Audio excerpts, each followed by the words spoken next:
கட்சியின் சார்பாக வீர வணக்கங்கள். சம வேலைக்கு சம ஊதியம் என்ற கோரிக்கை எல்லாரும் தெரிஞ்சதுதான். அதுக்கு ஒரு சின்ன உதாரணம்.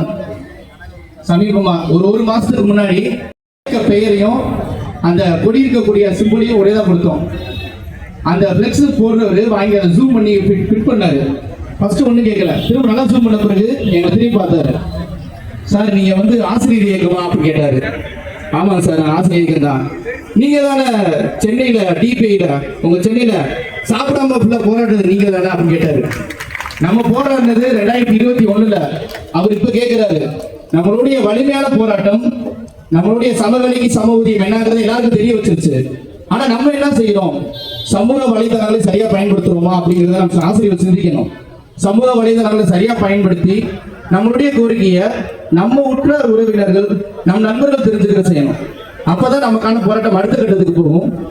ஐயன் வள்ளுவனின் ஒரு வரிகளை மட்டும் சொல்றேன். நம்ம அரசு ஐயன் வள்ளுவனுக்கு சிறை எடுக்கிறாங்க, ஐயன் வள்ளுவனின் புகழ் பாடுறாங்க. அவர் வரிகளிலேயே என்னன்றி கொன்றார்க்கும் உய்வுண்டாம் உய்வில்லை செய் நன்றி கொன்ற மகற்கு. என்னன்றி கொன்றார்க்கும் உய்வுண்டாம் உய்வில்லை செய் நன்றி கொன்ற மகற்கு. கலைஞரின் விளக்க உரை. எந்த அறத்தை மறந்தவர்க்கும் வாழ்வு உண்டு, எந்த அறத்தை மறந்தவர்க்கும் வாழ்வு உண்டு. ஆனால் ஒருவர் செய்த நன்றியை மறந்தவருக்கு வாழ்வு கிடையாதுங்க. கண்டிப்பாக 2009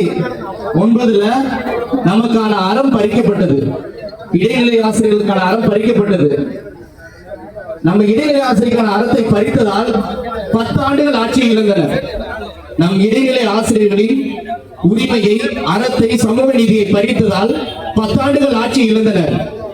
ஆனா அந்த அறத்திற்கு வாழ்வு உண்டு வள்ளுவர் சொல்லியிருக்காருல்ல, அது மாதிரி தேர்தல் அறிக்கையில் 311 உங்கள் கோரிக்கையை நிறைவேற்றுவோம் என்று சேர்த்தார்கள். அவர்களுக்கு உண்மையாக நாமும் வாழ்வு கொடுத்து நம் வாக்குகள் மூலம் வாழ்வளித்தோம். கண்டிப்பா தேர்தல் வாக்குறுதி 311 சொன்ன உடனே நம் வாக்குகள் அனைத்துமே அவர்களுக்கு வாழ்வு தந்தது. நம் வாழ்வு மாறும். ஒருவேளை நம் வாழ்வு மாறல அப்படின்னா வருகின்ற 2026 வள்ளுவர் சொன்ன அதே வரிதான். ஒருவர் செய்த உதவி, அதாவது என்னன்றி கொண்டார்க்கும் உய்வுண்டாம் உய்வில்லை செய் நன்றி கொன்ற மகருக்கு. நாம் நன்றியோடு செய்த செயலுக்கு அவர்கள் நன்றி பாராட்டவில்லை எனில் 2026 அவர்கள் எதிர்கொள்வார்கள். கண்டிப்பாக வருகின்ற இந்த சட்டமன்ற தொடரிலேயே நமக்கான அறிவிப்பு வரும் என்று காத்திருப்போம். நம்ம தாத்தா கலைஞர் அவர்கள் கண்டிப்பாக அப்பாவோட கனவுல